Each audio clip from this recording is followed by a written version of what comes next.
Buenas tardes a todos, bienvenidos, muchas gracias, porque hoy con un día tan especial como es ese de que no sabemos si es el Bayern o el Madrid o la BBC quien va a pasar a la final de la Copa de Europa, pues yo pensé que la gente no nos iba a asistir, pero ya veo que sí, por lo menos está la calidad, que es lo importante. En primer lugar, vamos a darle la palabra a Augusto para que él nos cuente un poquito sobre la cronología, y nosotros pedir disculpas por celebrar el Día del Libro en el día 29, en lugar del día 23, debido a que el día 23 iba a ser la inauguración de la exposición de Francisco Pedraja, que después se la pasaron al día 21, con lo cual nos quedaron descolocados a todos y no se pudo celebrar en su día. Pero bueno, nunca es tarde se dicha buena, igual que la cronología, que es del año 2012 cuando se terminó, pero realmente también se presenta ahora, y yo creo que siempre es tiempo, con tal de poder presentarla y que el autor se sienta pues también feliz de expresar su obra. Él nos cuenta desde épocas prehistóricas hasta el momento actual. Dentro del libro va también una hoja con una fe de ratas, que hay una serie de errores ahí que él los ha corregido y que él mismo además nos va a contar. Yo no voy a perder ni un minuto más para que todos podamos después salir a ver el que desea ver ese partido y el que no, tomarse una cerveza después de haber oído a los cuatro socios que nos van a presentar la lectura de un libro y nos van a explicar por qué realizan esa lectura. Y por último, cerrando el ciclo, lo hará Isabel María, que nos va a leer unas poesías de Carolina Coronado. Así que, Augusto, como tú quieras, tienes la palabra. Buenas noches, amigos todos. Aunque con unos días de retraso, esta Real Sociedad Económica celebra hoy el Día del Libro, como viene siendo habitual. El tomo noveno de Apuntes para la Historia de nuestra ciudad es una bastante amplia cronología de Badajoz, libro con más de 250 páginas, editado en 2012 por los Talleres de Artes Gráficas de la Diputación Provincial de una forma generosa, en edición no venal. Una cronología nunca es un libro de creación, sino, como escribió el recordado Joaquín Suárez Generelo, una simple relación de acontecimientos con el propósito de formar una base de datos. En el presente caso supone, pues, un banco de datos, mas no un banco malo, sino una serie cronológica de los sucesos más significativos en el acontecer histórico de la ciudad, con sus luces y sombras, y desde los tiempos remotos hasta nuestros días. En la presentación del libro se cita la relación de personas, algunas aquí presentes, que me auxiliaron con sus comunicaciones y trabajos al ordenador. Así pues, estamos ante una obra colectiva y no individual, si bien añado sin jactancia ni falsa humildad que el peso del trabajo me consumió algo más de 2 años. Asumo por consiguiente la responsabilidad de incurrir en posibles errores y omisiones. Como muestrario del contenido del libro, me voy a referir a 2 acontecimientos solamente: el rey Alfonso X el Sabio en la ciudad de Badajoz, así como, en segundo lugar, la gran crecida del Guadiana, Ribillas y Calamón de 1876. Alfonso X el Sabio visita Badajoz por primera vez en 1252, donde permaneció cerca de un mes para reforzar la ciudad, dada su importancia estratégica, y ejerce influencia fundamental en su configuración y obispado. En 1255 le otorga un privilegio con la condición de reino y ciudad de realengo. Ese mismo año es el antecedente más temprano de las armas de la ciudad, un escudo con un león pero no rampante, y en el reverso una ciudad encastillada sobre ondas que aluden al Guadiana. También al rey sabio se debe el trazado del Alfoz, feria y parroquias. En 1258, en carta al Concejo, confirma el Alfoz en término territorial de Badajoz, unos 100 kilómetros de norte a sur y 20 de promedio, lo que supone una extensión considerable que posteriormente le fueron desgajando al singularizarse diversos municipios: Puebla de Obando, Villar del Rey, La Roca de la Sierra, Talavera la Real, La Albuera, Valverde de Leganés, Olivenza, en nomenclatura actualizada. Según Diego Suárez de Figueroa en su Historia de Badajoz, el rey sabio concede la celebración de Feria Franca por 15 días continuos todos los años, desde el primer jueves de Pascua de Resurrección, en privilegio fechado en Palencia el 18 de mayo de 1255. Y siguiendo a Solano de Figueroa, hizo merced al primer obispo de Badajoz, Fray Pedro Pérez de las villas de Huguela y Campomayor, el 28 de mayo de 1255.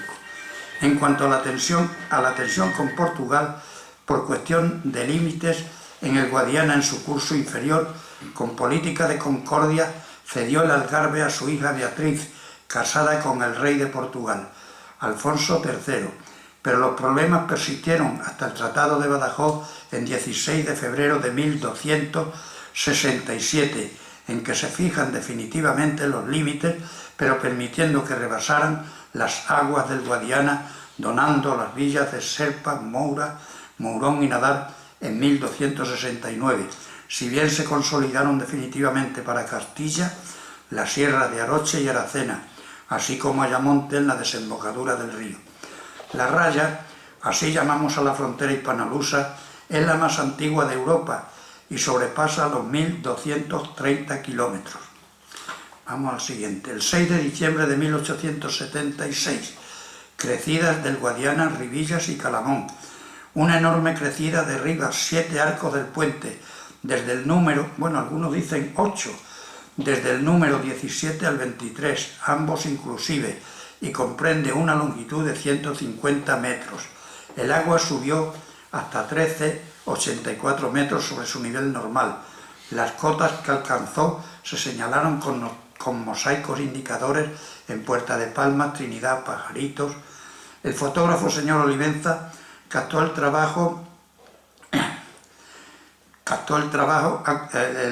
trágico acontecimiento, con una foto que se puede ver incluso en muchos bares está puesta. La crecida duró 7 días con incesantes lluvias y vientos huracanados. Las aguas penetraron en las calles del Río, San Agustín, Atocha, Morales, Campo de la Cruz, Trinidad y Peñas. Pasaron de 20 las casas destruidas. Y el cronista se permitió este comentario: veremos qué hace el gobierno por los pueblos afectados de esta olvidada provincia. No faltaron los actos heroicos por parte del vecindario. 2 arrojados pescadores atravesaron el río en frágil barca para explorar si la línea telegráfica de la estación de ferrocarril estaba útil, pues la ciudad quedó incomunicada. El municipio retribuyó a los 2 valientes con 50 duros. Y en la calle Las Peñas muchas familias han sido salvadas en barcos. Por fin el día 13 ha salido el primer tren y con ello ha cesado el aislamiento de la ciudad. El viejo puente fue reconstruido por el ingeniero Manuel Cervera Arroyo y en 1880 se acabaron las obras y se añadieron 4 arcos nuevos. También se practicaron los ojos de buey como aliviadores para el paso de las aguas.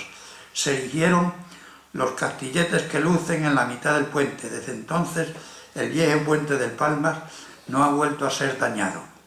Para cerrar mi intervención, referiré que el paciente y sufrido lector encontrará en esta cronología tan pesada la evolución de la población, un episcopologio, acontecimientos de las guerras con Portugal, amén de la independencia, claro, e incluso, como no, la guerra civil, por supuesto, las crecidas del Guadiana, no está sola, y los asedios padecidos por la ciudad a lo largo de su dilatada historia, y que según Julio Cienfuegos, en uno de los tomos de apuntes por la historia de Badajoz, su número se acercó a la 20.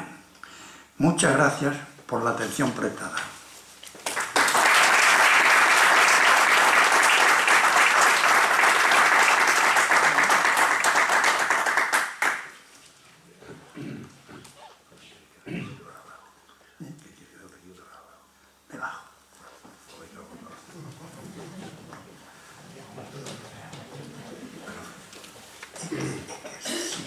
Eso.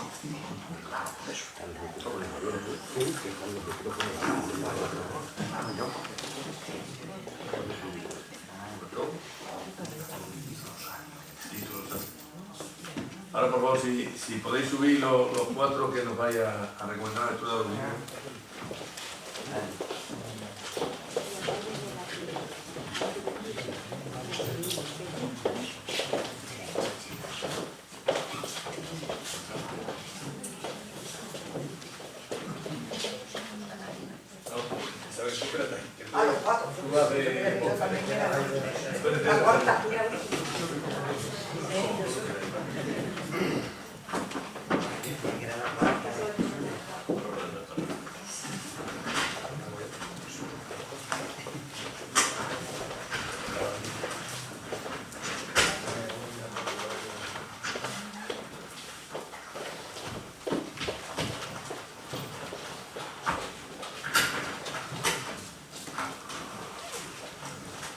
Bien, a continuación, las cuatro personas que nos acompañan a la mesa nos van a recomendar la lectura de un libro y nos van a decir el por qué nos recomiendan ese libro. Así que vamos a empezar, por ejemplo, por mi derecha. Empieza José Luis, continúa Andrés, Manolo y cierra Caridad.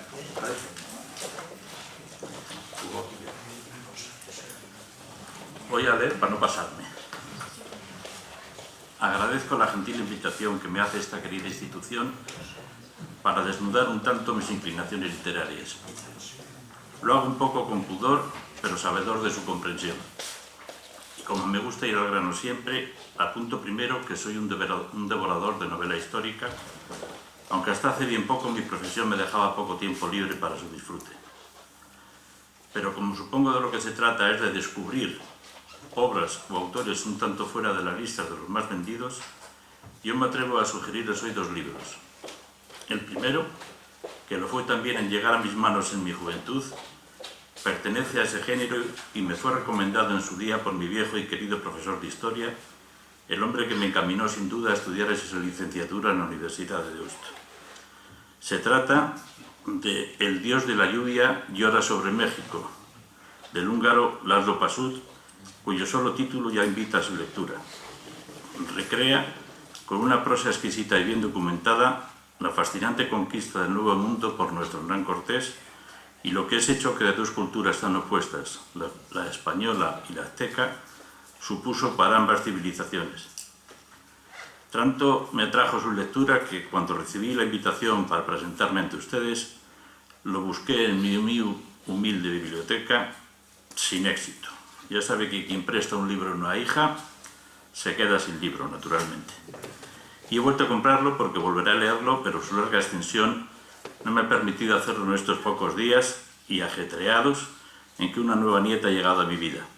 Pero se lo recomiendo y espero que les enganche su lectura como un recuerdo que me enganchó a mí hace ya más de 40 años. Y el segundo libro, este mucho más breve para compensar, lo es de un genio de las letras hispanas, Miguel Delibes. Ni es su mejor obra, ni por supuesto la más conocida. Yo diría más bien que es una de sus grandes obras desconocidas. Señora de rojo sobre fondo gris es, en cambio, la obra más personal e intimista de un Delibes siempre pudoroso para hablar de sí mismo o de lo que le afecta. Y esta obra no es sino el más emotivo homenaje de un genio como él puede hacer con su pluma, su instrumento de comunicación más eficaz y generoso, a su fallecida mujer. Homenajea en él a sus ángeles, su inspiración, narrando página a página lo que supuso para él la enfermedad y muerte de su esposa. Nos bastaba mirarnos y sabernos, escribe Delibes. Nada importaban los silencios. Estábamos juntos y era suficiente. Cuando ella se fue, todavía lo vi más claro. Aquellas sobremesas sin palabras, aquellas miradas sin proyecto, sin esperar grandes cosas de la vida, eran sencillamente la felicidad. Ángeles de Castro, fallecida a los 50 años, fue para Delibes amor, complicidad, inspiración. Y este libro lo cuenta así, sin tapujos. En su discurso de ingreso en la Real Academia Española, el maestro Delibes afirmó que, con su desaparición, ha muerto la mejor mitad de mí mismo. Y allí mismo, ese mismo día, Julián Marías aprovechó para decir de ella que era una mujer que con su sola presencia aligeraba la pesadumbre de vivir. Ciertamente hermoso oír hablar así de una mujer, de tu mujer. Da con esta obra de Libes una profunda lección de humanismo, resaltando la belleza y plenitud de una mujer para él única, a la que encumbra desde su gran amor, haciéndola aún más hermosa y trascendente en su vida personal y profesional, sobre el fondo gris de lo cotidiano, de una vida que ya sin ella, sin su apoyo y estímulo, parece abocada al vacío, al sinsentido. Con frecuencia me pregunto, escribe Delibes, ¿de dónde sacaba ella ese tacto para la convivencia, sus originales criterios sobre las cosas, su delicado gusto, su sensibilidad? Sus antepasados eran gente sencilla, inmigrantes del campo, con poca imaginación. ¿De quién aprendió entonces que una rosa en un florero puede ser más hermosa que un ramo de rosas? Releer líneas como estas y otras que seguirán a continuación es lo que me animó a sugerirles esta obra en un día como el de hoy, en que hace 24 años moría joven, muy joven, María Jesús, mi mujer y madre de mis hijas. Parece que Delibes me pidiera permiso para escribir por mí de ella. De lectura fácil, porque está llena de ternura, sencillez y melancolía, poco o nada que tiene que ver Señora de rojo sobre fondo gris con el Delibes de siempre, el de los paisajes y personajes del campo castellano que la encumbraron. El título de la obra, por cierto, no lo puso Delibes, sino su amigo Eduardo García Benito, que así denominó el lienzo que le pintó a Ángeles de Castro. Y termino con otras líneas de esta obra tan intimista y personal. Es algo que suele suceder con los muertos. Lamentar no haberles dicho a tiempo cuánto los amabas, los necesarios que te eran. Cuando alguien imprescindible se va de tu lado, vuelves los ojos a tu interior y no encuentras más que banalidad, porque los vivos, comparados con los muertos, resultamos insoportablemente banales. Ensimismado en su tarea, uno cree, sobre todo si es artista, que los demás le deben acatamiento, se erige en ombligo del mundo y desestima la contribución ajena. Pero un día adviertes que aquel que te ayudó a ser quien eres se ha ido de tu lado, y entonces te dueles inútilmente de tu ingratitud. La vida sería más llevadera si dispusiéramos de una segunda oportunidad. Pero es lo que hay. Muchas gracias por su atención.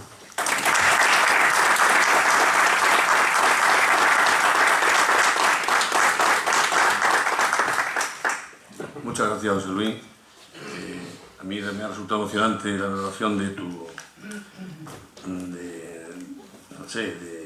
palabras en cuanto al porqué de la lectura de este libro. Creo que es importante que todos pensemos un poco en ello. Gracias. Andrés, cuando quieras.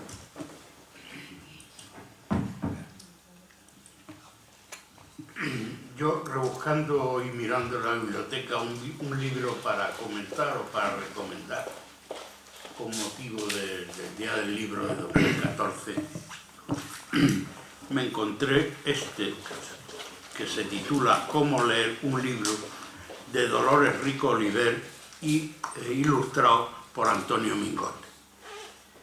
Este libro se reeditó en el año 81 para que el Gremio Español y Asociación de Empresarios del Comercio del Libro lo pudiera regalar con motivo del Día del Libro del 81.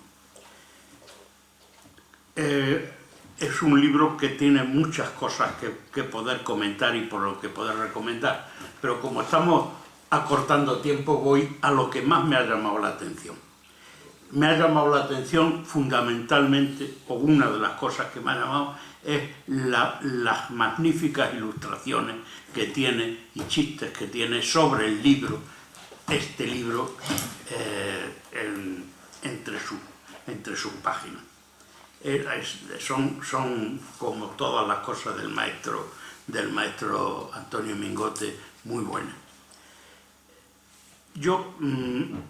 El libro te va diciendo, en cómo leer un libro, te va explicando, te va hablando de muchas cosas. y una de ellas es definir un libro. Definir un libro lo podemos buscar en muchos sitios, en los diccionarios y tal, pero todas las definiciones que se nos quedan se consideran incompletas, se quedan incompletas y parciales. Un libro yo creo que es tan difícil de que lo podamos definir que creo que es indecidible, pero sí podemos aproximarnos a su esencia buscando su significado desde distintos puntos de vista. Así, por ejemplo, desde el punto de vista del escritor, el libro sería una forma de extrovertirse, de darse, de comunicarse, entendiendo la comunicación como algo común. Tanto comunión como comunicación apuntan a la idea de la puesta en común. Y una nota que me ha llamado la atención sobre el tema de la comunicación es que la comunicación es darse sin empobrecerse. Tú puedes dar toda tu información, todo lo que tú posees, pero sigues totalmente con esa información y con eso lo tienes para él. Y facilitárselo al otro absolutamente sin costarte a ti nada.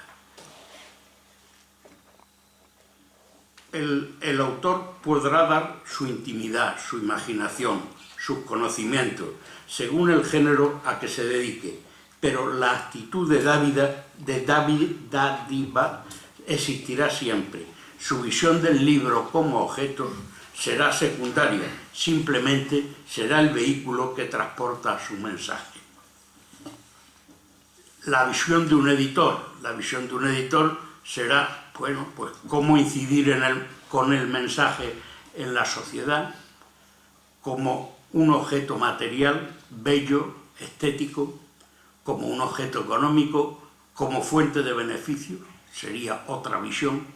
La visión de un lector estaría muy condicionada por sus características personales, pudiendo ser fuente de información, posibilidad de recibir orientación, bien profesional o vital, fuente de documentación o simple entretenimiento. Como vemos, según las facetas desde las que se mire, el libro tiene también múltiples definiciones. El libro también podríamos clasificarlo, aunque no fuera única esta la clasificación, como libro objeto o como libro funcional. Como libro objeto, hoy por hoy realmente poco tiene, esto sería exclusivamente quizá como fuente de inversión, como elemento de decoración, también es un objeto, y como signo de pertenencia a un determinado categoría social. En cuanto al libro funcional, pues su palabra lo indica, sería un libro que serviría para algo. En esto pues tendríamos todos los de ciencias sociales, los de ciencias puras, ciencias aplicadas, geografía, etcétera, etcétera.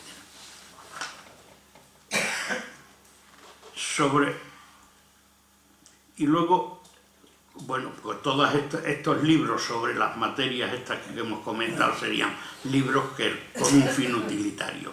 Otro tipo de libro sería el literario, siendo la literatura o es literatura la obra que no es un instrumento, sino un fin en sí mismo. Es literatura la lectura no funcional, la que satisface una necesidad cultural no utilitaria.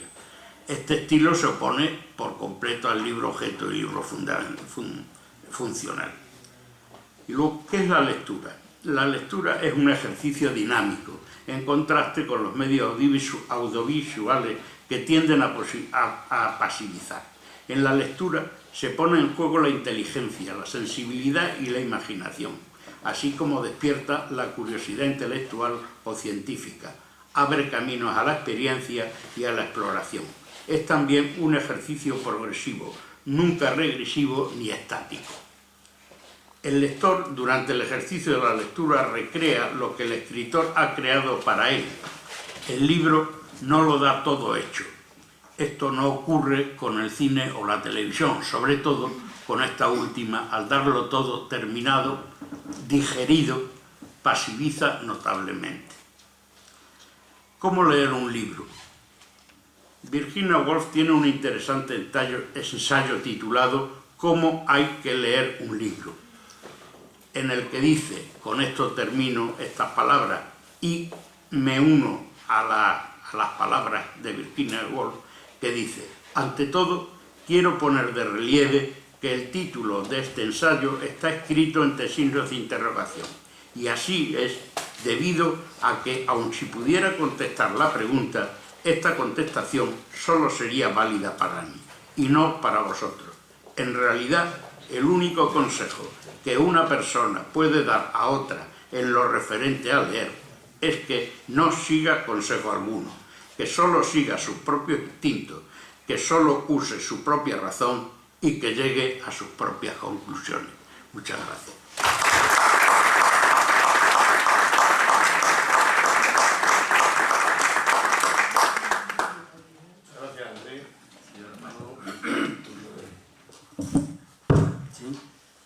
Hola, muchas gracias por venir y buenas tardes a todos.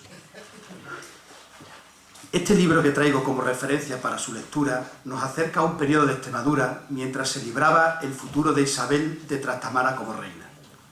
Al morir su hermanastro Enrique IV, Isabel se proclamó reina de Castilla el 13 de diciembre de 1474, basando su legitimidad en el Tratado de Guisando.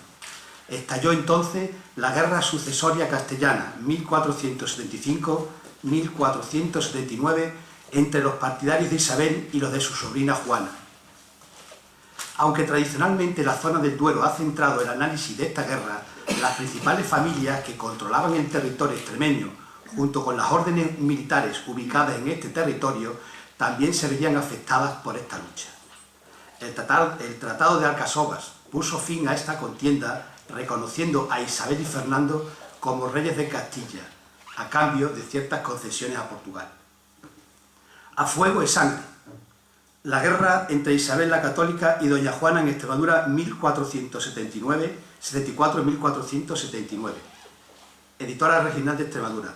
Es el número 44 dentro de su colección Estudio.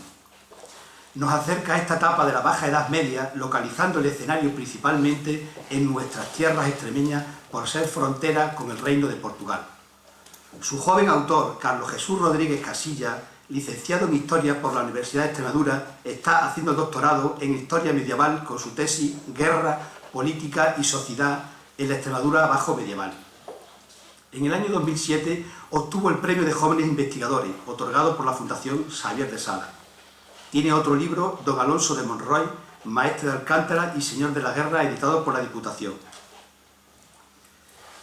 La visión de unos reyes católicos ejemplares, restauradores del orden, descubridores del Nuevo Mundo, aunque no es falsa, ha sido, según las últimas corrientes, excesivamente idealizada. Sin embargo, fundamentalmente en el siglo XIX, un conjunto de publicaciones venían a cuestionar la figura de Isabel como reina, ilegítima y usurpadora del poder frente a Juan de Castilla. Los trabajos revisionistas de la historia medieval de mediados del siglo XX por parte de Torres Fontés, Luis Suárez Fernández, Ladero Quesada, etc., giran hacia un cambio racional en el enfoque que se le está dando a la figura de Isabel I de Castilla. En la actualidad asistimos a una multitud de análisis historiográficos y televisivos que abarcan tanto a la historia nacional como regional o local. Precisamente este libro que yo recomiendo centra el conflicto sucesorio en el territorio de Extremadura. Aunque la obra contiene 5 capítulos que vamos a exponer a continuación, yo la dividiría en 2 grandes bloques. Por un lado, y lo que representa el grueso de la obra, serán los diferentes conflictos que se estaban produciendo en Extremadura antes y durante esta guerra de sucesión. Conflicto no solo por el posicionamiento a la sucesión de una u otra candidata a la corona de Castilla. A niveles más bajos, lo que subyacen son las hostilidades entre diferentes estirpes nobiliarias dentro de la región, o conflicto por el control de las órdenes militares con presencia en Extremadura, o lucha por tomar el poder en determinadas ciudades extremeñas. El trono de Castilla no conlleva exclusivamente el posicionamiento como sucesora a Isabel o Juana. Por el contrario, lo que está en juego es el modelo de gobierno de Castilla, según la balanza se incline hacia una u otra. En principio se puede suponer que en caso de vencer Juana, el poder lo ejercería un reducido grupo de nobles cercanos a la corona y, por el contrario, de inclinarse hacia Isabel, sería posicionarse por un modelo más centralizado, con autoridad real sobre la nobleza. Con la reina católica se posicionarían unos nobles que desean consolidar lo adquirido anteriormente, encabezados por la estirpe de los Mendoza. Por el contrario, con Juana se posicionaría el clan de los Pachecos, habituado al poder real débil y poder controlarlo. En el capítulo dedicado a la guerra en Extremadura, el autor primeramente hace un exhaustivo estudio de cómo estaba políticamente fragmentada la región extremeña. Los territorios reales habían sufrido una merma a favor del señorío nobiliar, favorecido por los reinos anteriores. En este apartado se desgranan los diferentes conflictos que afloraron en Extremadura y qué posiciones fueron tomando los diferentes linajes a lo largo del conflicto. O sea, los Suárez de Figueroa, los Álvarez de Toledo, los Chávez, de la Cueva, Portocarrero, Estúñiga, Orellana, Carvajal, etc. Por citar algunos de los personajes conocidos por pertenecer a la nobiliaria de la región. Es decir, cómo fue la participación de estas familias y qué posturas tomaron frente a una u otra candidata. Este conflicto se solapó con enfrentamientos entre la propia nobleza extremeña por intereses políticos, económicos, familiares o territoriales. A estas disputas habría que añadir las que acontecieron por el cargo de maestre en las distintas órdenes militares asentadas en nuestra región. En lo que respecta al desarrollo de la guerra en Extremadura, el autor analiza los conflictos empezando por el enfrentamiento acaecido en 1475 entre Suárez de Figueroa y Alfonso de Cárdenas, rivales por el control del territorio de la Orden de Santiago, al intentar Figueroa tomar la villa de Jerez de los Caballeros, hasta la victoria castellana acaecida en la batalla de la Albuera en 1479, cuya primera consecuencia fueron las negociaciones habidas en Alcántara entre la reina Isabel y Beatriz de Portugal, que terminarían con los acuerdos de Alcosábas. Esta será para mí la parte más importante de la obra. El tercer capítulo del libro analiza cuáles son los recursos militares que se utilizaron en esta contienda. Entiéndase, personas que van a tomar las armas y que van a intervenir en el conflicto. Cómo se organiza la cadena de mando, la caballería e infantería de entonces y, lo más importante, cómo poder mantener económicamente en Extremadura esta situación cuando al morir Enrique IV la hacienda real se encuentra en mal estado. Aún así, veremos las tretas que dieron tanto los reyes y los nobles para exprimir al clero y al común de la población. Se analizan los tipos de reclutamientos militares de la época, lo de carácter no permanente, como el llamamiento general, donde los concejos designaban a los vecinos que debían acudir, o los de fidelidad al vasallaje, capaces de crear ejércitos privados que afectaban a los nobles, individuos que habían recibido bienes como contraprestación a estos servicios, y nos mostrará ejemplos que acontecieron a lo largo y ancho de nuestra región.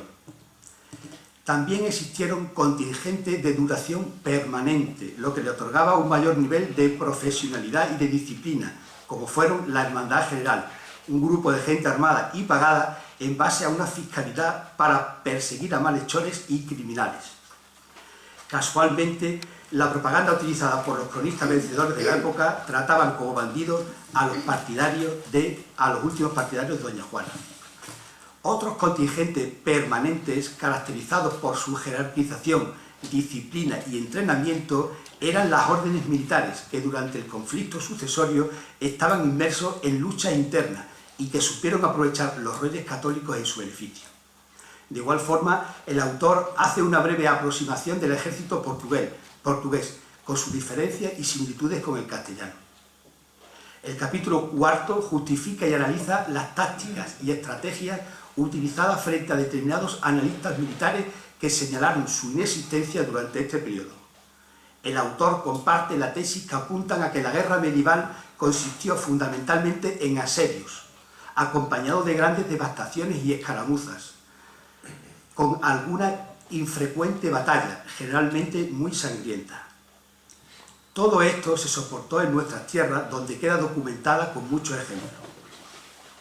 La importancia de las fortificaciones para el control y el dominio territorial. El doble papel militar que supusieron estas fortificaciones o castillos, por un lado defensivo de los territorios y por otro como centro logístico para lanzar ataques contra el adversario. Por ello, las tácticas militares de asedio y de conquistas fueron determinantes durante este periodo militar, con ataques por sorpresa, enfrentamientos directos mediante el asalto y el bloqueo o sitio a las fortificaciones. Aunque las batallas campales son prácticamente inexistentes durante esta contienda sucesoria, el autor analiza las estrategias de las dos dignas de mencionar en Extremadura. Por un lado, el mojón de Guadapero, en las cercanías de Olivenza, y la de mayor envergadura, como fue el encuentro que los ejércitos castellano y portugués trabaron en los campos de la Albuera y que acabó con la derrota portuguesa. También se desarrollaron combates en el interior de las ciudades extremeñas. El autor nos ilustra con los acontecimientos que tuvieron lugar en el interior de Trujillo y Cáceres, conflictos generados por el control de los cargos concejiles y por sus propios intereses entre los linajes más importantes de cada villa, que utilizaron sus palacios y casas como fortificaciones urbanas. Termino ya. Llegado a este punto, podemos citar un documento de la propia reina Isabel que resulta muy ilustrativo para definir con una sola expresión la guerra que se desarrollaba entonces. Y entre tanto, dice así, y entre tanto es mi merced e voluntad de mandar facer la guerra, a fuego e sangre, al dicho rey de Portugal, entrando en dicho reino de Portugal e tomando e devastando e destruyendo cualquieres villas e lugares. A fuego e sangre, precisamente el título que el autor ha querido reflejar en esta obra, que por su contenido, estructuración de la temática y sencillez de lectura, les recomiendo para la próxima Feria del Libro. Muchas gracias.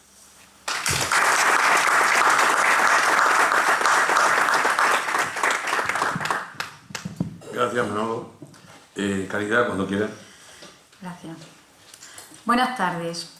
Agradezco la posibilidad que la Real Sociedad Económica Extremeña me da para recomendaros a todos los que estáis aquí conmigo la lectura de un libro. Como celebración del Día del Libro, lo más agradecido no debe ser comprar un libro, ni abrirlo, ni leerlo, sino recibirlo, como un obsequio, y aún más si es inesperado.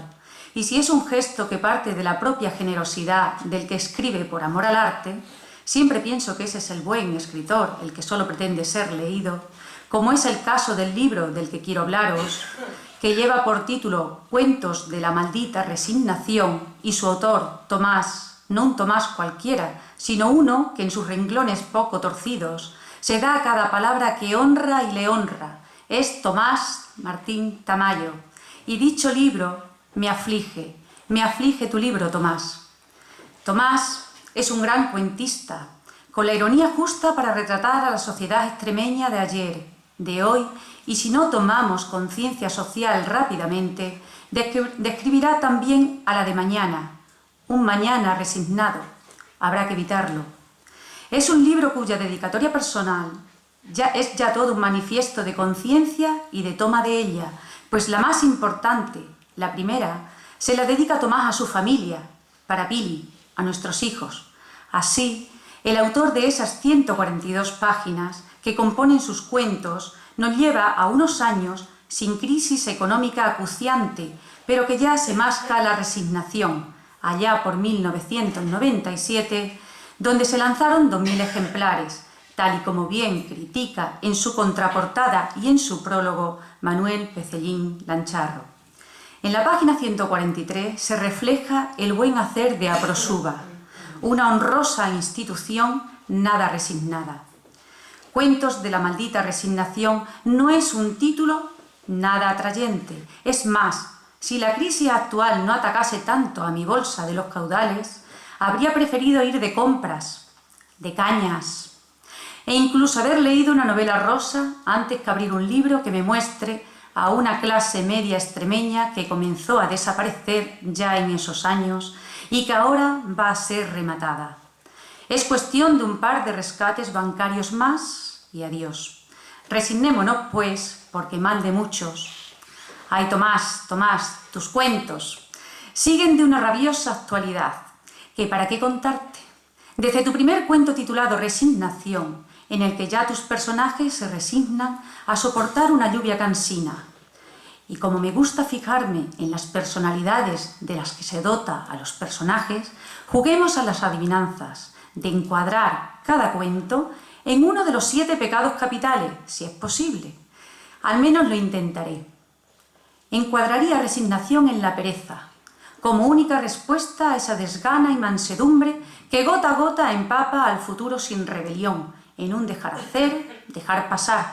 Tendría cabida aquí también otros cuentos más, entendiendo la pereza capital como falta de gobierno de nuestra propia vida. Sería el titulado Cumpleaños, en el que entra Tomás a saco en el dolor que produce el miedo a la no normalidad, a no estar dentro de los actos y costumbres que la sociedad que nos alberga toma por aceptables.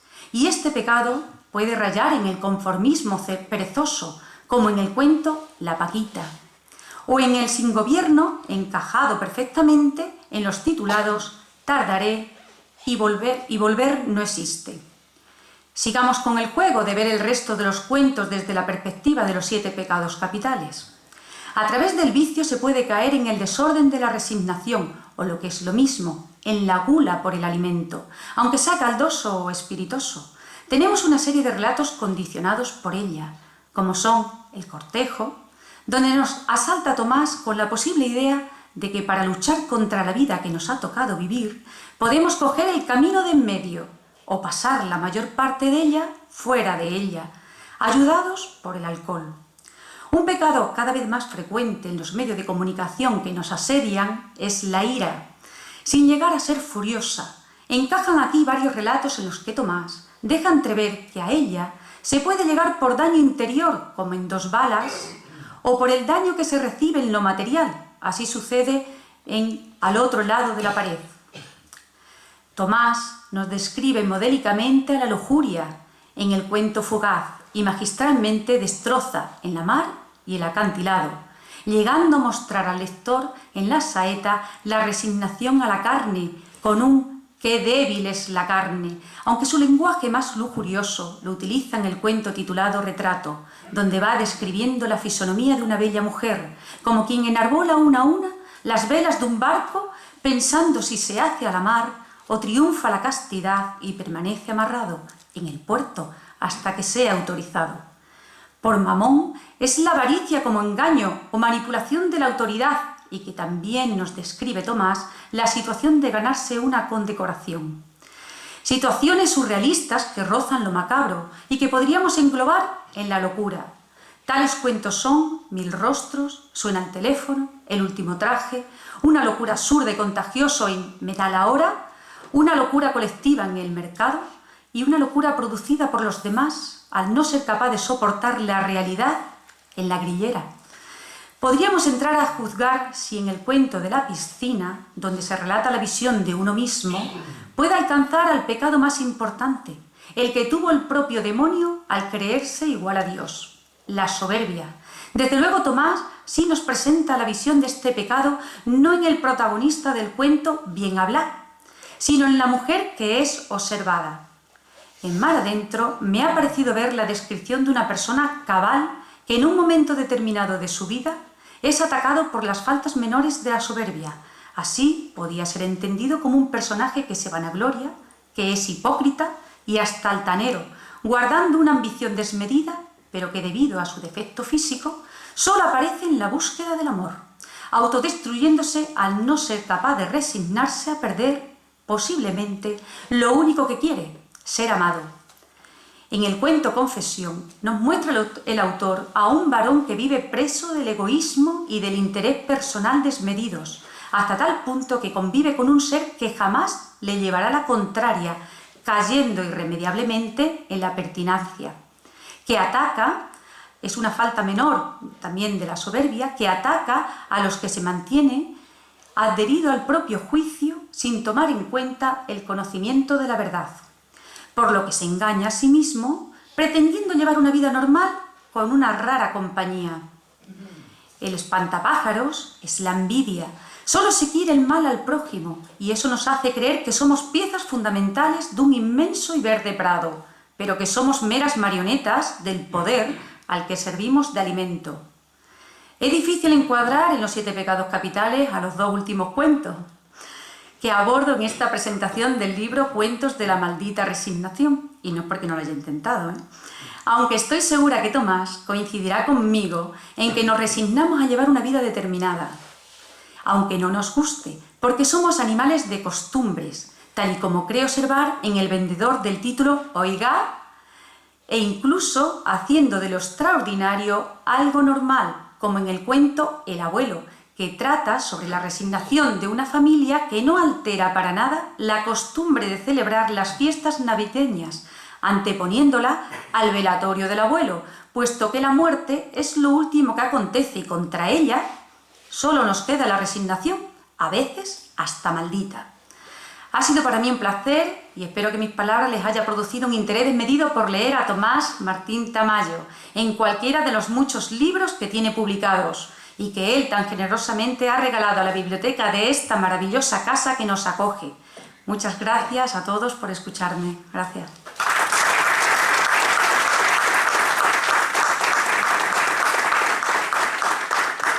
Muchas gracias, Caridad. El lujo es nuestro de tener aquí hoy con nosotros, a nosotros cuatro, que creo que esto nos enorgullece y nos enaltece. Pero muchas gracias y gracias a Tomás por el regalo del libro. Y ahora, antes de la despedida, como broche final, queremos cerrarlo con la lectura de algunos poemas de esa gran escritora y poeta almendralejense que es Carolina Coronado, y para ello, ¿quién mejor que una especialista en esa escritora como es Isabel María Pérez González? Isabel, por favor.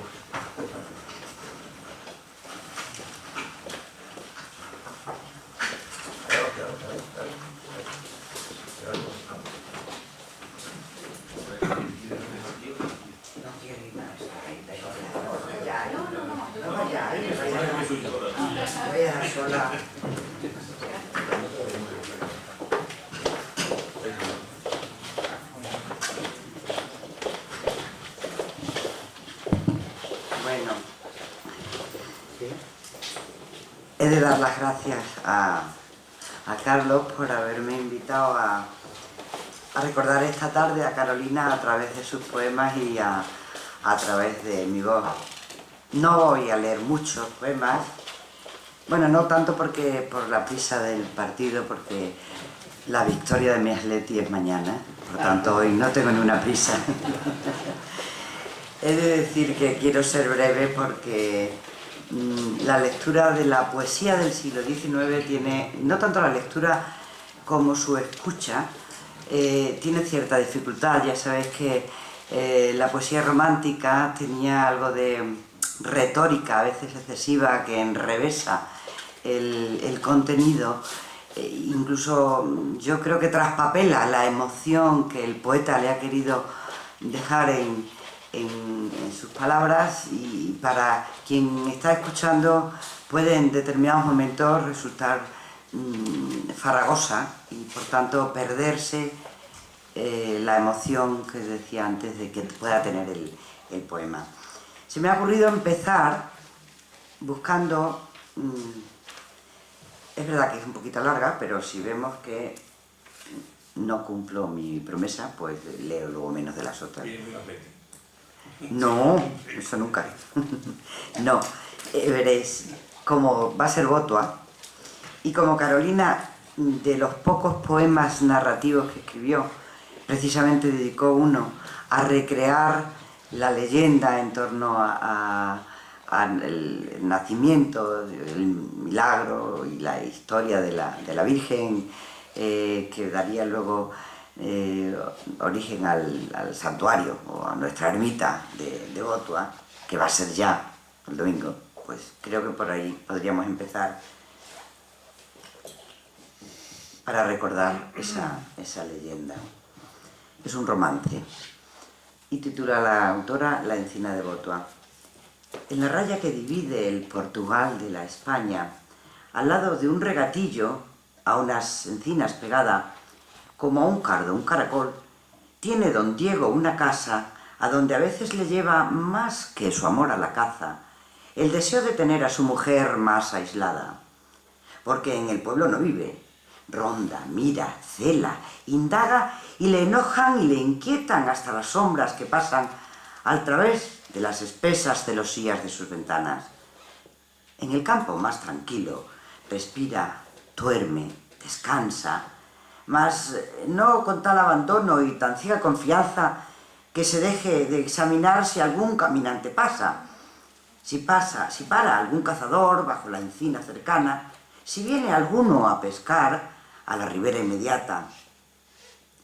Y hace días que redobla don Diego su vigilancia, pues anda la portuguesa, intranquila y abismada, en ocultos pensamientos que sus cuidados alarman.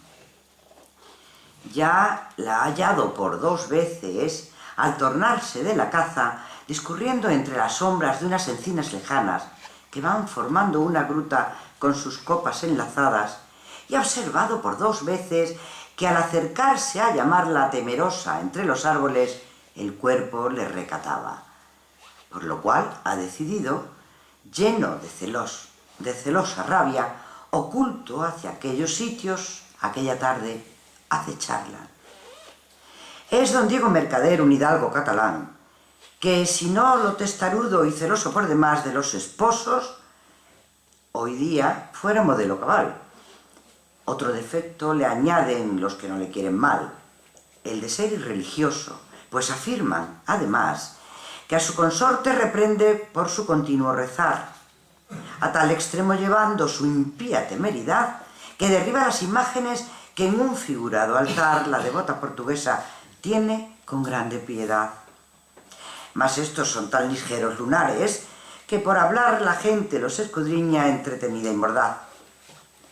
Es lo cierto que a su esposa, doña María de Alvar, ama, considera y mima, aunque también es verdad que le debe a doña María fortuna y felicidad, porque perdió Mercader su riqueza en el azar del juego y recordando que tenía en Portugal cercanos parientes ricos y una primita, además, de famosísima dote y acreditada beldad. Marchóse al pueblo extranjero, vio a la prima, se hizo amar, casóse, murió su tío, con que le vino a heredar. Ya la noche por oriente va llegando acelerada, cruza el monte diligente algún pastor impaciente tras la res descaminada. No hay en los aires un ave de las que alegran el día con su tierna melodía.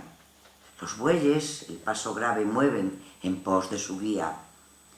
Cuando al valle se encamina, de sable armado don Diego, y el valle todo examina y toma de celos ciego por su esposa a cada encina.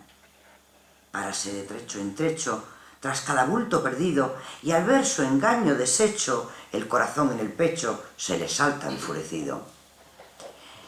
Detiénese fatigado y recogiendo el aliento, otra vez escucha atento, porque sin duda a su lado ha resonado un acento. «Señora», la voz decía, entre ronca y temblorosa, «Señora, señora mía, oye mis ruegos, piadosa, oye mis ruegos, María». «Aquí», gritó Mercader, desnudando la ancha espada que hace a sus plantas caer la figura recatada que llamaba a su mujer. Luego, en la noche sombría, quedó el valle sepultado y sólo se le distinguía un bulto en tierra postrado y otro bulto que se huía por el monte apresurado. Y las puertas de la granja se abren al golpe tremendo que sobre ellas impaciente descarga, furioso el dueño. Por delante de su esposa pasa sin verla don Diego y asiendo una lamparilla se retira a su aposento. Cierra la puerta y después saca un misterioso objeto, prenda del muerto y sin duda la que contiene el secreto de su culpable mujer, que en amorosos conceptos 1000 billetes habrá escrito. Pasmado quedó don Diego al ver, en vez de cartera, una bolsilla de cuero con 2 groseras correas atada por un extremo. Ábrela, saca un papel y haciendo un terrible gesto, pálido como la cera, el catalán en el suelo gritó arrojando la espada: «¡Voto al diablo! ¡Es mi vaquero!». Ya han pasado muchos días sin que vuelva a suceder que trate el buen catalán de acechar a su mujer oculto entre las encinas. ¿Se habrá curado tal vez sus celos aquella muerte del pastor? Yo no lo sé. Tétrico, meditabundo de su granja en el dintel, pasa las horas enteras en tanto que su mujer, también silenciosa y triste, con afanoso interés, discurre sobre el origen de aquel extraño desdén. Por fin se acercó a su esposo, venciendo la timidez, y se atrevió a preguntarle: «¿Por qué no sales?» «Saldré», respondió él a esta pregunta, que con un rayo a caer fue en el alma del celoso para inflamarla otra vez.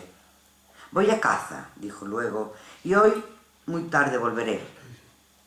Son ya las últimas horas de una tarde sosegada en que no aguarda la luna para salir de su estancia a que el señor de los astros por occidente se vaya, sino que robando al sol el resplandor de su llama, sale a mostrar en el día por el cielo su luz vaga y no deja distinguir la vista absorta entre ambas la clara noche que empieza de la tarde que se acaba. Callado como la luna, tan bella y más recatada, una mujer aguardando en el valle está con ansia a que se aleje una sombra que allá por el monte avanza, y cuando ya nada ve, echa a andar apresurada hacia un sitio en donde están 4 encinas agrupadas. Son una llama los celos que ni se apaga ni entibia hasta que no ha reducido el corazón a cenizas, y dicen que hace su llama cuando sutil se desliza por las venas como el sol por las aguas cristalinas. Hervir la sangre abrasada en las sienes comprimidas y ver extraños fantasmas que la razón debilitan. Por eso lleva don Diego las negras cejas fruncidas, los ojos desencajados y la faz descolorida. Por eso aferran sus dedos a aquella espada que brilla como el agua de un arroyo al través de las esquinas.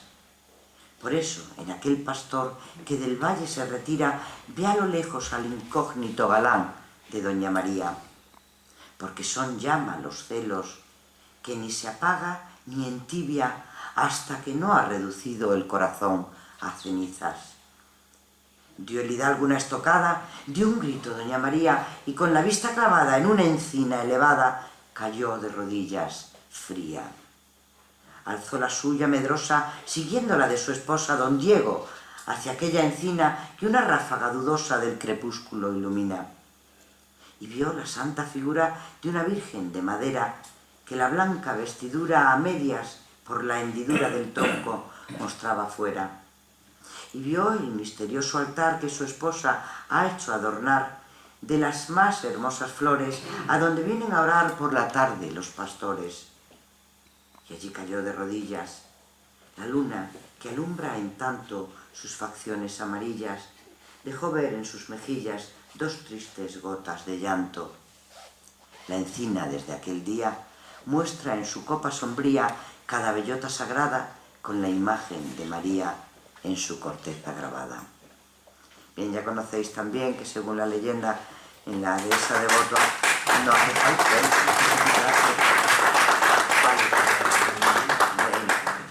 En la dehesa de Botoa se dice que hay una variedad de las encinas que tienen unas rugosidades que semejan, ¿verdad? Y de ahí viene también parte de la leyenda, ya lo decía Vicente Barrantes también. Bueno, y estando en esta casa en la que estamos, cuyos miembros fundadores fueron a su vez, en una buena parte, fundadores del Liceo de Badajoz, allá por el año 1843,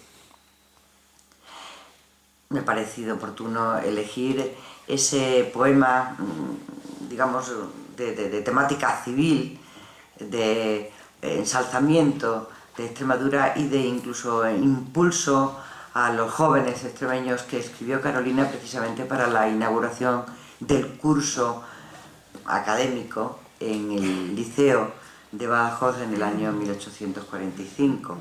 Es una reivindicación de Extremadura a través de la reivindicación de la ciudad de Badajoz. Creo que en este hogar de la sabiduría en el que estamos viene bien leer este poema, al Liceo de Badajoz. Vamos a vindicar de Extremadura, la capital oscura, y a levantar en palmas extremeños, que por Dios es vergüenza que otra ciudad nos venza, siendo de igual poder nosotros dueños. Vamos a levantarla como espuma, la pereza que abruma, los talentos brillantes sacudiendo, y un mentís de tal modo a dar al reino todo que está de nuestra inercia sonriendo. porque los ojos fijos en la tierra que ilustre cuna encierra del más valiente capitán del mundo, España atentamente siempre aguarda impaciente nuevas flores de suelo tan fecundo.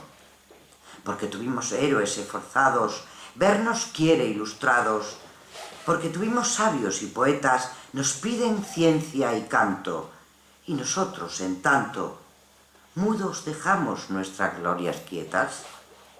Juventud numerosa en torno veo, que en ardiente deseo de aspirar a saber arde y se inflama. Juventud animosa, que vuela hoy presurosa, donde la voz de ilustración la llama. No ha menester buscar en otro suelo la juventud modelo para trazar creaciones inmortales, que en la ciudad oscura, si adora la pintura, tiene al soberbio altar al gran Morales. Si de otros genios las carreras bellas quieran dar por sus huellas, no ha menester cruzar tierras lejanas, que un siglo solamente presenta en nuestra gente Donosos, Espronceda y Quintanas. En las armas, las letras y las artes cunden por todas partes de ingenios extremeños las victorias, y nuestros pueblos, solo lo más rudos del polo, habrán de desdeñar tan altas glorias. Tierra bendita, donde brotan, crecen, se ensanchan y florecen los más hermosos troncos de Castilla. La fuerza te ofrecemos con que cultivo demos a tu nueva y riquísima semilla. Ábranse libros, ármense pinceles y acudan los donceles en esta lid a conquistar hazañas. Y vosotras, doncellas, no os esquivéis por bellas, que ya no sois en este recinto extrañas. En danzas y festines os han visto, y no es por Jesucristo la danza y el festín más inocente que la bella pintura, que la música pura y la rima sonora y elocuente. Dejad atrás preocupaciones viejas, dejad rancias consejas, mostrad, si lo tenéis, ingenio hermoso, que solo el vicio feo y no el útil recreo es en las damas malo y vergonzoso. Venid, todos venid, de Extremadura la capital oscura, a vindicar con vuestro celo ardiente, y a esa ciudad ufana tal vez puedan mañana cuna llamar de la discreta gente. Constancia, aplicación, yo la primera, alumna placentera, vuestras lecciones aprender deseo, y hoy, con mi débil canto, por beneficio tanto, saludo a los señores del liceo. Como veis, Carolina tenía, por eso está considerada como una de las iniciadoras prefeministas, podríamos llamarla, en la terminología actual, tenía muy presente la importancia de la mujer en la vida intelectual y en la vida civil también, especialmente en el mundo de la cultura, y tenía también además muy presente que había que respetársele. Hemos visto cómo la punzadita no pierde la ocasión al narrarnos la leyenda de Botua, no pierde la ocasión de criticar al marido celoso y al marido que no le deja libertad, del tipo que quiera tener, hasta libertad religiosa a la mujer, y aquí como invita a las mujeres a que ellas acudan también a esas clases que se dan en el liceo y que se olviden de aquellas ideas antiguas, decía ella en muchas ocasiones, que se tenían en su tierra. No era solo su tierra, no era Extremadura, era España entera y era casi el universo. Y se tenía de que la mujer culta, la bachillera, como se decía en tono despectivo, era una mujer poco femenina y que la dedicación a lo intelectual era pues algo pecaminoso para la mujer. Y aquí dice claramente que no es precisamente el cultivar el intelecto ni mejor ni peor que ir a los bailes, en donde en cambio sí es muy bien recibida la hermosa, quizá por hermosa. En fin, siempre con su ironía. Y en esa línea, bueno, había algún que otro, pensaba leer algún que otro poema más, quizás no entero, porque, para no alargarnos, pero sí en la línea de feminista, vamos a llamarle, aunque no me gusta emplear ese término con Carolina porque realmente el feminismo es un movimiento del siglo XX, pero bueno, para entendernos valdría. A Lidia lo titula: Error, mísero error, Lidia, si dicen los hombres que son justos, nos mintieron. No hay leyes que sus yugos autoricen. Es justa esclavitud la que nos dieron, justo el olvido ingrato en que nos tienen. ¿Cuántos nuestros espíritus sufrieron? Mal sus hechos tiránicos se avienen con las altas virtudes que atrevidos en tribunas y púlpitos sostienen. Pregonan libertad y sometidos nuestros pobres espíritus por ellos, no son dueños de alzar ni sus gemidos. Pregonan igualdad y esos tan bellos amores que les da nuestra pureza nos pagan con sus pálidos destellos. Pregonan caridad y esta tristeza en que ven nuestras almas abismadas no mueve su piedad ni su terneza. Ay, Lidia, en la niñez siempre olvidadas, en juventud por la beldad queridas, somos en la vejez muy desgraciadas. Paréceme que miran nuestras vidas como plantas de inútiles follajes que valen solo cuando están floridas. Bien, continúa el poema, pero es muy largo. Podríamos pasar ya a ese otro mundo de Carolina, quizás el mundo por el que ella supo colarse como una pequeña rendija para entrar en el ruedo de la literatura y de la actividad intelectual, ruedo exclusivamente del hombre.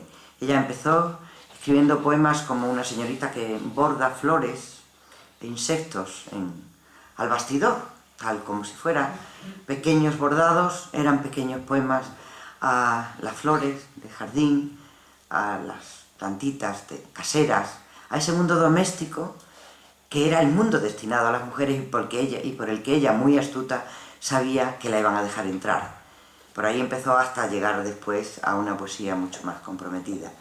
Leamos al jazmín, por ejemplo, una flor de casera que a mí me gusta mucho.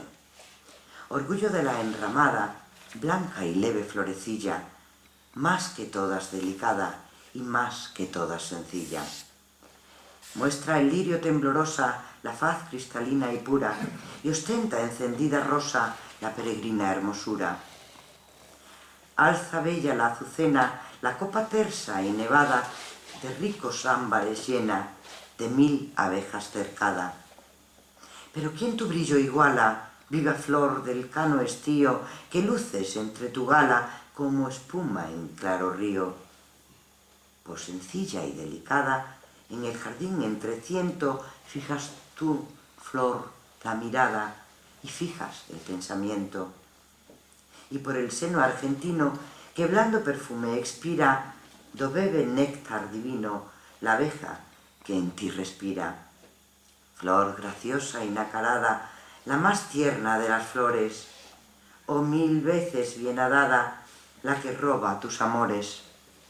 Bienadada mariposa, que tu pétalo estremece cuando a tu lado reposa y en tu aliento se embebece.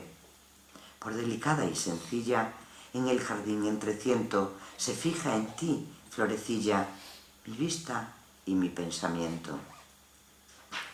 Bueno, uno muy breve, la rosa blanca, porque quiero dedicársela a las manos que cuidan estas rosas que hay aquí. Cuidando de las cosas. Bueno, pero algunas las cuidarán. ¿Cuál de las hijas del verano ardiente, cándida rosa, igual a tu hermosura, la suavísima tez y la frescura que brotan de tu faz resplandeciente? La sonrosada luz de alba naciente lo muestra al desplegarse más dulzura, ni el ala de los cisnes la blancura que el peregrino cerco de tu frente.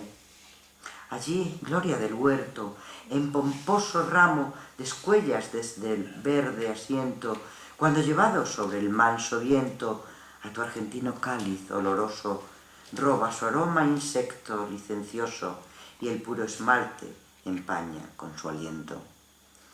Bien, ya sabéis que escribió también muchos poemas dedicados a un amor que no se ha sabido quién fue, su identidad aún es discutida, se discute incluso si era real o no.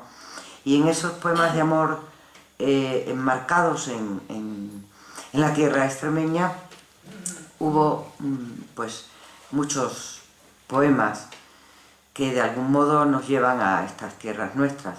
Aunque he de decir, y ya que estamos en días de recomendar libros, que donde mejor describe Carolina la tierra extremeña es en su novela Jarilla.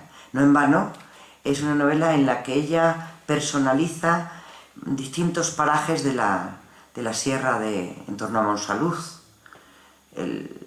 Está allí el Rejío, el Morro, son parajes, son montañas. Jarilla es una finca de su familia, que había pertenecido antes a los dominicos de aquí de Badajoz, y bueno, pues compone una historia de amor entreverada de momentos históricos fantasiosos, pero que es novela, es fantasía, es ficción, puede por tanto incorporarse a esa novela que yo recomiendo. Se llama, ya digo, Jarilla, de Carolina Coronado, y es donde mejor está descrito el paisaje extremeño, esas sierras agrestes, de encinares, una tormenta en la serranía que provoca el espanto del lector y que me parece que reflejan estupendamente nuestra tierra extremeña. Por tanto, os la recomiendo para representar el paisaje extremeño y para representar el libro que yo os recomiendo hoy para que leáis.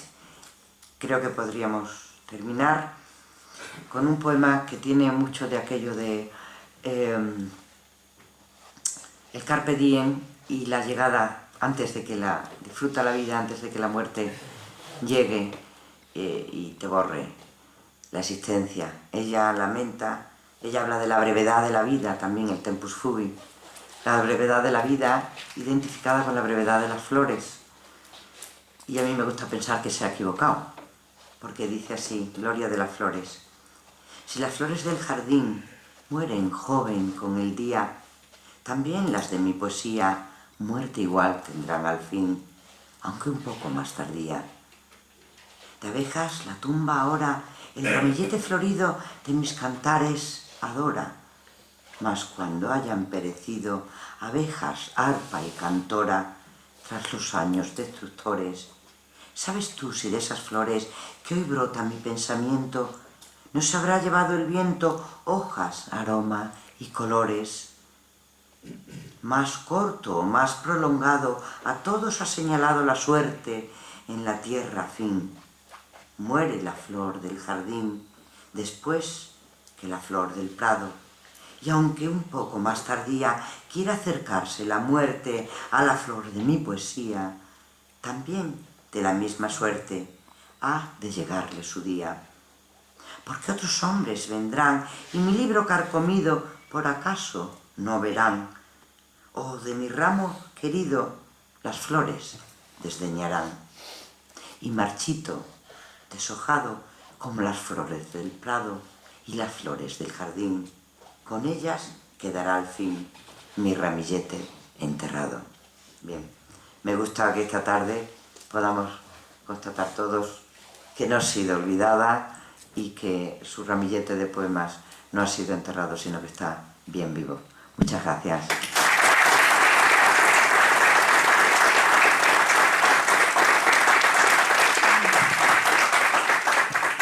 Muchas gracias, Isabel.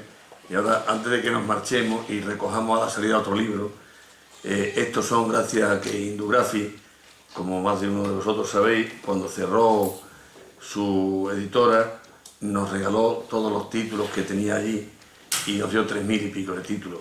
Bueno, pues esto los empleamos para que ahora podamos ir repartiendo y ahora ya se las entregarán. Pero antes de ello, yo quisiera hacer un agravio comparativo entre los 4 primeros intervinientes y las 2 últimas.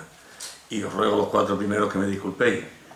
Pero quisiera entregarle a ambas estas 3 rosas a cada una que hemos cortado esta tarde del jardín de mi casa.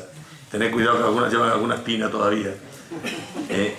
Ellas intentan emular vuestra belleza, pero desgraciadamente las rosas han perdido. Parece Han del siglo perdido. XIX. Soy de Carolina.